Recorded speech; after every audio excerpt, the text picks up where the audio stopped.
बच्चों आज जो हम पढ़ने वाले हैं वो है फैराडे का द्वितीय नियम। द्वितीय नियम क्या होता है, डेफिनेशन क्या होती है और जो उसके न्यूमेरिकल होंगे वो कैसे हम सॉल्व करेंगे, ट्रिक्स क्या होंगी, वो सब कुछ हम इस लेक्चर में सीखेंगे। देखें तो फैराडे का द्वितीय नियम।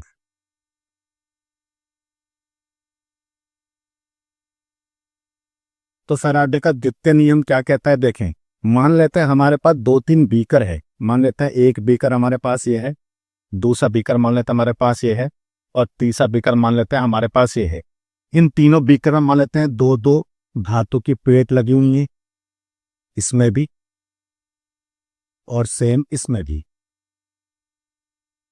तो ये दो दो धातु की प्लेट हो गई हैं जिनको हमने ऐसे जोड़ दिया है श्रेणी क्रम में, ऐसे जोड़ दिया है। अब एक तरफ सब पता है प्लस होगा माइनस होगा, प्लस होगा माइनस होगा, प्लस होगा और माइनस होगा। तो मेरा कहने का मतलब ये है, इसमें हम करते क्या है, इसमें हम धातु की रॉड लेते हैं, यानी दो या दो से अधिक बीकर लेते हैं। उनको हम किस क्रम में जोड़ रहे हैं, श्रेणी क्रम में जोड़ रहे हैं, श्रेणी क्रम में जोड़ रहे हैं।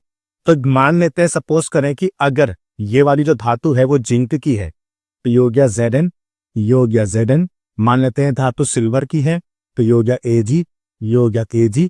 और मान लेते हैं धातु कॉपर की है तो ये कॉपर और ये कॉपर। तो जिंक की धातु को मैंने इसके विलयन जिंक नाइट्रेट में घोला हुआ है, ऐसी सिल्वर की धातु को मैंने सिल्वर नाइट्रेट के विलयन में घोला हुआ है, और ऐसी मैंने क्या कर रखा है, कॉपर की धातु को कॉपर सल्फेट के विलयन में घोला हुआ है। ये जिंक सल्फेट है, ठीक है। और हमारे पास यहाँ पे पैटर्न लगी हुई है, ये मान लेते हैं। तो मेरा जो काम है वो आपको एक्सप्लेन करना है कि फैराडे का द्वितीय नियम क्या कहता है। जब श्रेणी क्रम में हम बीकर को लगाएंगे और सेम विद्युत धारा देंगे, यानी विद्युत धारा जो आप देनी है, तो विद्युत धारा श्रेणी क्रम में जब दी जाती है तो विद्युत धारा कैसी रहती है, समान रहती है।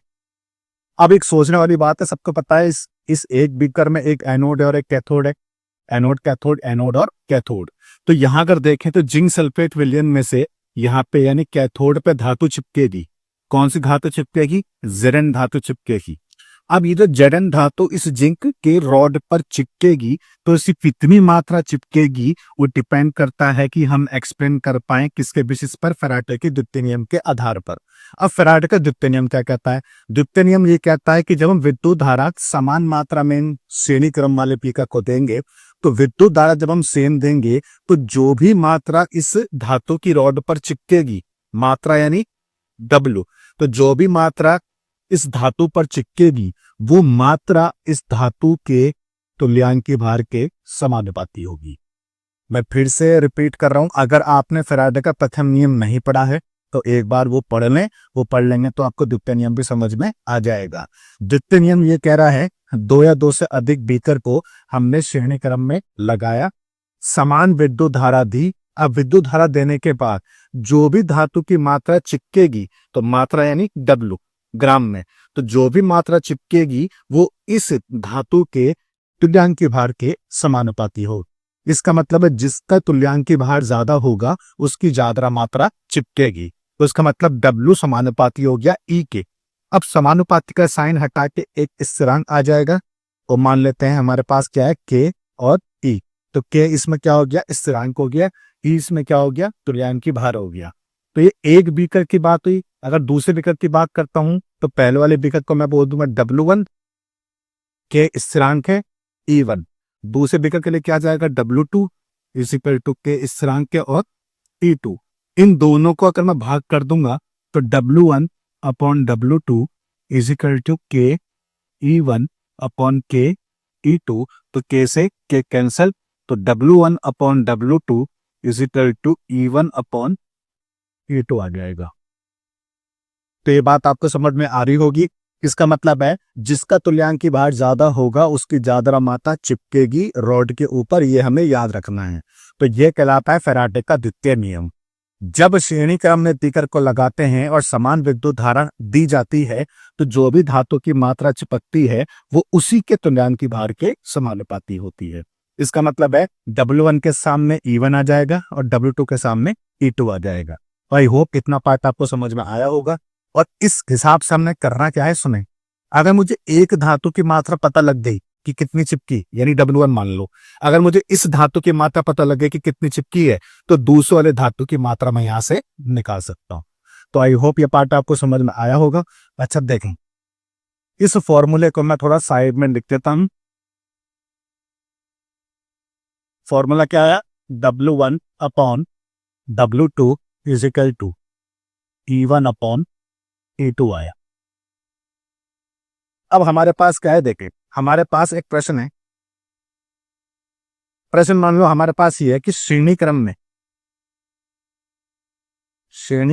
इसका मतलब है एक चीज का ध्यान रखना, फैराडे के द्वितीय नियम में श्रेणी क्रम लिखा हुआ होना जरूरी है, ताकि हमें पता लग सके कि हमने दो चार बीकर को आपस में श्रेणी क्रम में कनेक्ट किया हुआ है। तो श्रेणी क्रम में जुड़े हुए सिल्वर नाइट्रेट व क्यूपिक लवण विलयन में समान विद्युत धारा देते हैं। यदि सिल्वर के 1.08 ग्राम निक्षेपित होते हैं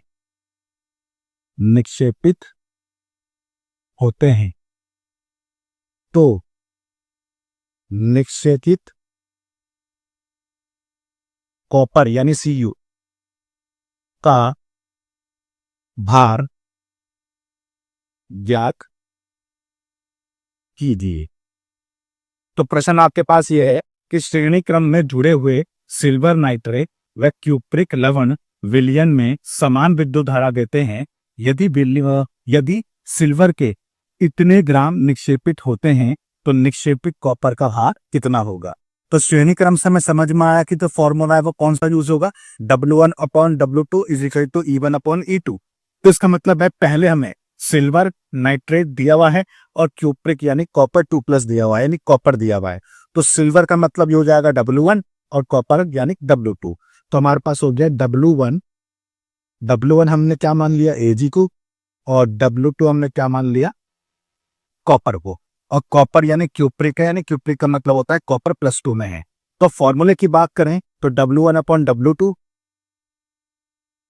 is equal to E1 upon E2। अब ध्यान से देखें, W1 का मतलब अगर सिल्वर है तो सिल्वर की मात्रा कितनी दी है, 1.08 ग्राम। तो W1 हमारे पास हो गया 1.08 ग्राम अपॉन W2 यानी कॉपर। तो कॉपर की मात्रा निकालनी है, यानी भार निकालना है। तो मैंने नीचे लिख दिया W2 इज इक्वल टू, इसके बाद क्या है, E1 अपॉन E2। तो E1 किसका चाहिए, W1 का, यानी E1 हमें चाहिए किसका, Ag का। अगर पिछली वीडियो आपने नहीं देखी है तो उसको देख लें। जो तुल्यांकी भार होता है किसका, Ag का, वो होता है 108 अपॉन E2 यानी W2 की बात चली, कॉपर का तुल्यांकी भार होता है 31.75। ये कॉपर का तुल्यांकी भार होता है।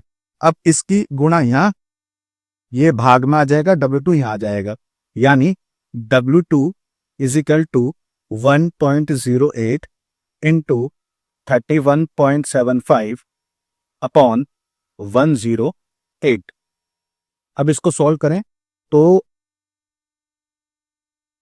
1 2 यानी 10 की घात -2, इससे ये कट जाएगा 108, तो ये आ जाएगा ऊपर 31.75 इंटू 10 की पावर -2 ग्राम। या हम इसको ऐसे लिख सकते हैं, अगर लिखना हम चाहें तो W2 इजिकल टू 10 की पावर को हटा देंगे तो यह आ जाएगा 0.3175 ग्राम। तो आई होप ये आपको समझ में आया होगा कि फैराडे का द्वितीय नियम क्या होता है और इसका जो न्यूमेरिकल है वो हमें कैसे सोल्व करना है। बस इस चीज का हमेशा ध्यान रखना है कि फैराडे के द्वितीय नियम में श्रेणी क्रम ये होना चाहिए और विद्युत धारा का मान जो है हम समान यहाँ पे देते हैं, तो जो भी पदार्थ की मात्रा चिपकेगी वो उसी के तुल्यांक की भार के समानुपाती होगी। इस चीज का ध्यान रखेंगे। तो अब और जो न्यूमेरिकल हैं वो देख लेते हैं ताकि आपको दिक्कत ना आए। चलो बच्चे अब देखें, ये प्रश्न मेरे पास 5 हैं। इन 5 प्रश्नों को करने के लिए क्या हमें ट्रिक्स का यूज करना पड़ेगा, उससे पहले थोड़ा सा मैं और बता दूं। फैराडे का जो द्वितीय नियम का हमने फॉर्मूला लिखा है W1 upon W2 is equal to E1 upon E2। और यहाँ पे आवेश की मात्रा यानी जो विद्युत धारा हम दे रहे हैं वो कैसे दे रहे हैं, समान मात्रा में दे रहे हैं। हमने पढ़ा है कि W इजिकल टू ZIT होता है। तो ZIT का मतलब ये IT क्या है, आवेश है, यानी हम जो विद्युत धारा दे रहे हैं अगर उसका मान समान होगा तो IT क्या होगा, सेम होगा, चाहे इसकी बात करें चाहे इसकी। तो ये बन जाएगा W1 इजिकल टू Z1IT और W2 इजिकल टू Z2IT। तो W1 और W2 का मान अगर मैं यहाँ पे रख दूं तो W1 की जगह क्या आ जाएगा, Z1IT अपॉन W2 की जगह क्या आ जाएगा, Z2IT is equal to E1 upon E2।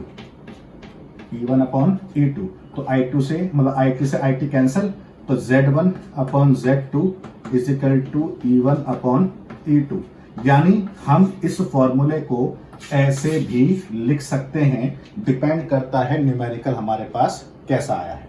ठीक है, Z1 अपॉन Z2 बराबर क्या है, E1 अपॉन E2, और E1 अपॉन E2 ये रहा।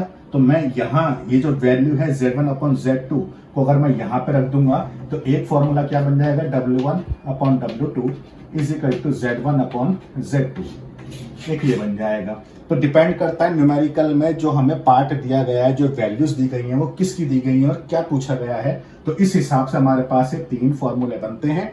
इन तीनों फॉर्मूले का आप यूज करके न्यूमेरिकल कर सकते हो। ठीक है, चलो अब बढ़ते हैं आगे। तो आगे हमारे पास जो प्रश्न दिए गए हैं वो 5 दिए गए हैं, और ये प्रश्न कैसे सॉल्व होंगे और क्या टॉपिक हमें पढ़ना है। तो देखें, आपने जो पढ़ा होगा, एक तो हमारे पास क्या होता है, Q इजिकल टू IT होता है, ये हम पढ़ चुके हैं। एक हमारे पास होता है Q इजिकल टू NF होता है, जो फिजिक्स में आपने ऐसे पढ़ा होगा, Q इजिकल टू NE पढ़ा होगा। केमिस्ट्री में हम क्या पढ़ते हैं, Q इजिकल टू NF पढ़ते हैं। उसका मतलब क्या है, पहले सुने। मेरे पास एक इलेक्ट्रॉन का जो आवेश है वो हम कितना मान के चलते हैं, 1.6 इंटू 10 की पावर माइनस 19 मान के चलते हैं। ठीक है, इसके बाद अगर मैं बात करता हूं कि 1 मोल इलेक्ट्रॉन का आवेश कितना होगा, तो 1 इलेक्ट्रॉन का आवेश तो इतना होता है, यानी इतना कूलाम होता है। अब इस 1 मोल, तो 1 मोल का मतलब 6.022 वाली वैल्यू यहां पे पुट होगी, यानी 6.022 इंटू 10 की पावर 23, 1 मोल की वैल्यू ये हो गई, इंटू 1 इलेक्ट्रॉन का आवेश कितना होता है। इन दोनों का जब हम मल्टीप्लाई करते हैं तो आंसर हम जो लिखते हैं वो 96500 कूलाम पर मोल लिखते हैं। यानी ये तो हो गई 1 मोल की वैल्यू, और आवेश की जो हम बात करते हैं मात्रा की, तो क्या होता है, कूलाम होता है। तो कूलाम पर मोल में इतनी वैल्यू आती है, लगभग है। और इस पूरी वैल्यू को हम 1 फैराडे के नाम से जानते हैं। इस पूरी वैल्यू को हम 1 फैराडे के नाम से जानते हैं। जो एग्जैक्ट वैल्यू होती है वो 96478 होती है या 487 होती है, पर हम ये वाली वैल्यू को नहीं यूज करते, जनरली हम 96500 का यूज करते हैं। तो 1 फैराडे का मतलब क्या हुआ, 1 इलेक्ट्रॉन पर आवेश इतना होता है। 1 मोल इलेक्ट्रॉन का जो आवेश होता है उसी को हम क्या कहते हैं, 1 फैराडे कहते हैं। तो शॉर्ट हैंड में हमने क्या लिखा, 1 फैराडे का मतलब हुआ 1 मोल इलेक्ट्रॉन का आवेश, इसको हम क्या बोलते हैं, 1 फैराडे बोलते हैं। तो इस चीज को तुम याद रखोगे। अब बात करते हैं कि जो न्यूमेरिकल है उससे पहले Q इजिकल टू NF का मतलब आपको समझ में आ गया होगा। N का मतलब इलेक्ट्रॉन की संख्या कितनी है, तो हम यहाँ पे किस फॉर्म में लेके चल रहे हैं, मोल में। तो यहाँ जो N आप रखोगे, इस N का मतलब है इलेक्ट्रॉन की संख्या कितनी होगी, और फैराडे आपको उसको मोल में कन्वर्ट करके दे देगा। ठीक है, चलो देखते हैं अभी कैसे कैसे ये सॉल्व होगा। देखें, एग्जाम्पल के लिए जैसे पहला जो प्रश्न हमारे पास है वो क्या है, 1 मोल कॉपर दिया है, यानी Cu2+ दिया है। तो ये हो गया Cu2 प्लस। कितना मोल है? 1 मोल है। तो 1 मोल का मतलब कॉपर के आगे 1 है। से Cu प्राप्त करने के लिए, यानी इससे मुझे कॉपर प्राप्त करना है, आवश्यक आवेश की मात्रा है, आवेश यानी Q पूछा जा रहा है। अब एक बात सिंपल सी है, इसके आगे 1 है, इसका मतलब ये कितना हुआ? 1 मोल हुआ। अब इस 1 मोल Cu2 प्लस को किस में चेंज करना है? Cu में। तो Cu2 प्लस Cu में कब चेंज होगा? जब ये 2 इलेक्ट्रॉन लेगा, क्योंकि प्लस 2 का मतलब है 2 की कमी है। 2 इलेक्ट्रॉन इसने लिए तो इसकी कमी पूरी हो गई और एक इसमें चेंज हो गया, Cu में चेंज हो गया। तो यहाँ पे इलेक्ट्रॉन की संख्या कितनी है? 2। इसका मतलब है Q = हो गया, m का मान 2 रख देंगे, 2 फैराडे। तो प्रश्न नंबर 1 का आंसर हो जाएगा।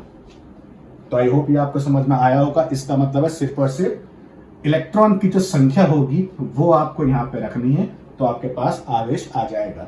ये आवेश किसमें आया है? फैराडे में आया है।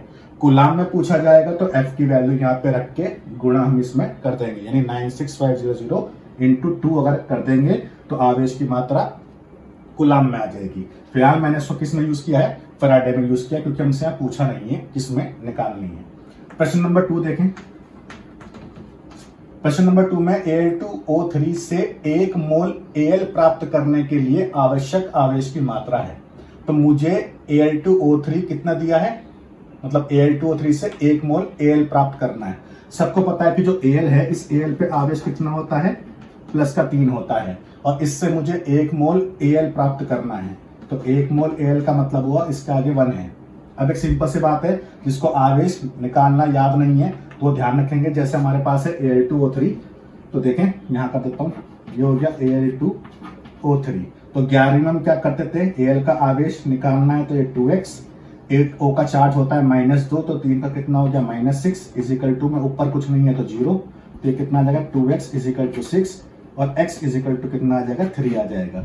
इसका मतलब Al पे जो आवेश होता है, मतलब Al पे जो आवेश होता है वो कितना होता है? 3 होता है। अब बात करते हैं Al3+ को हमें Al में चेंज करना है। तो Al3+ का मतलब यहाँ पे इलेक्ट्रॉन 3 की कमी है, तो 3 इसको दे देंगे, और जब 3 देंगे तो किस में चेंज होगा? Al में चेंज हो जाएगा। अब यहाँ पे संख्या कितनी आ गई है? 3 आ गई है, तो आवेश हमारे पास कितना आ जाएगा? 3 फैराडे आ जाएगा।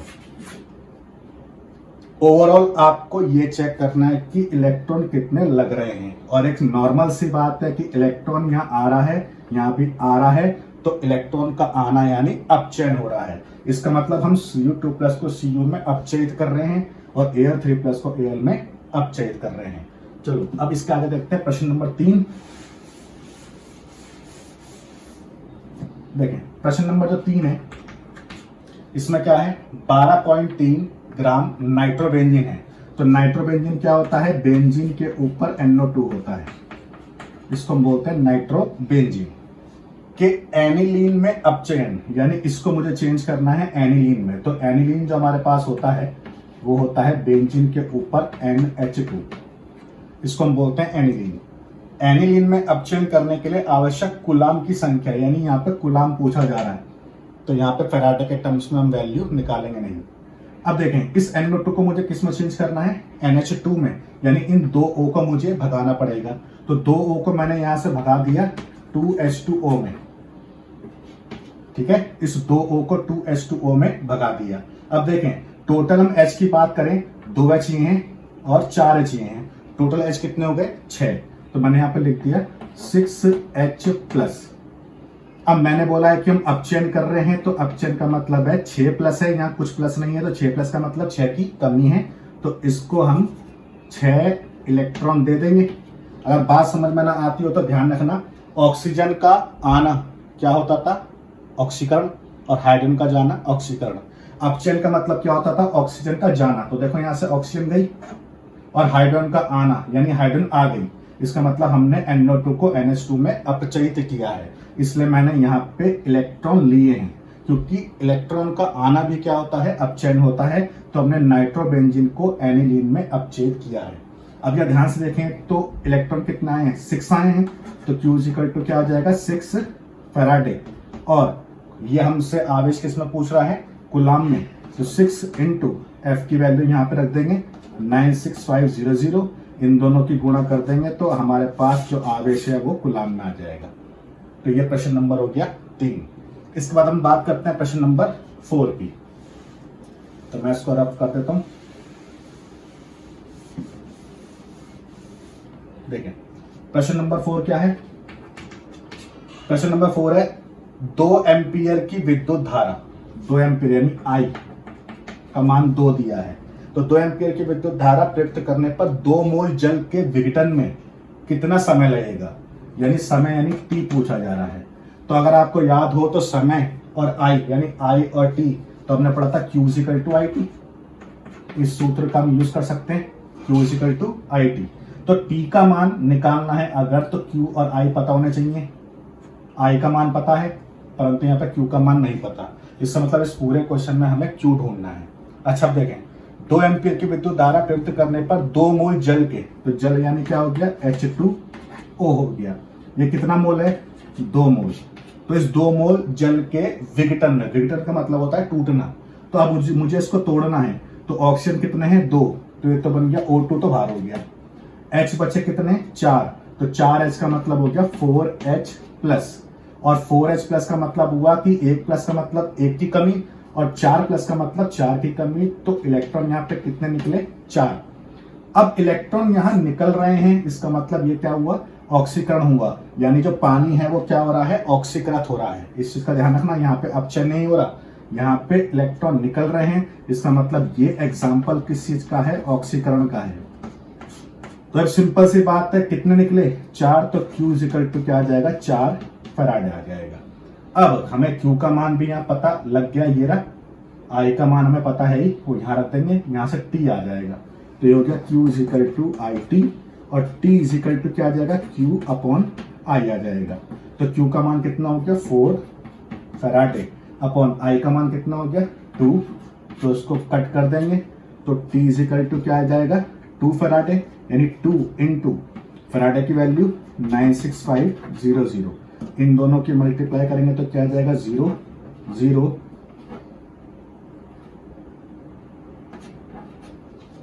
ये आ जाएगा 0 0 1 19। ये आ जाएगा किसमें सेकंड में आ जाएगा समय।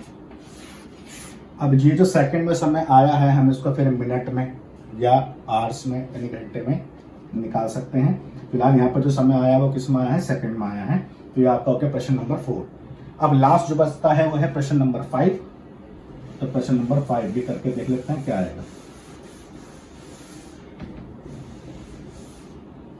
देखें प्रश्न नंबर 5 में कॉपर के 4 ग्राम तुल्यांक, तो ग्राम तुल्यांक का Cu धातु में अपचयन।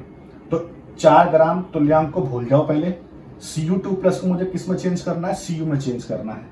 तो प्रश्न नंबर 5 Cu2 प्लस को Cu में चेंज करना है। तो सिंपल सी बात है कि यहाँ पे 2 इलेक्ट्रॉन ये लेगा, इसका मतलब Q इक्वल टू 2 फैराडे हमारे हिसाब से आएगा।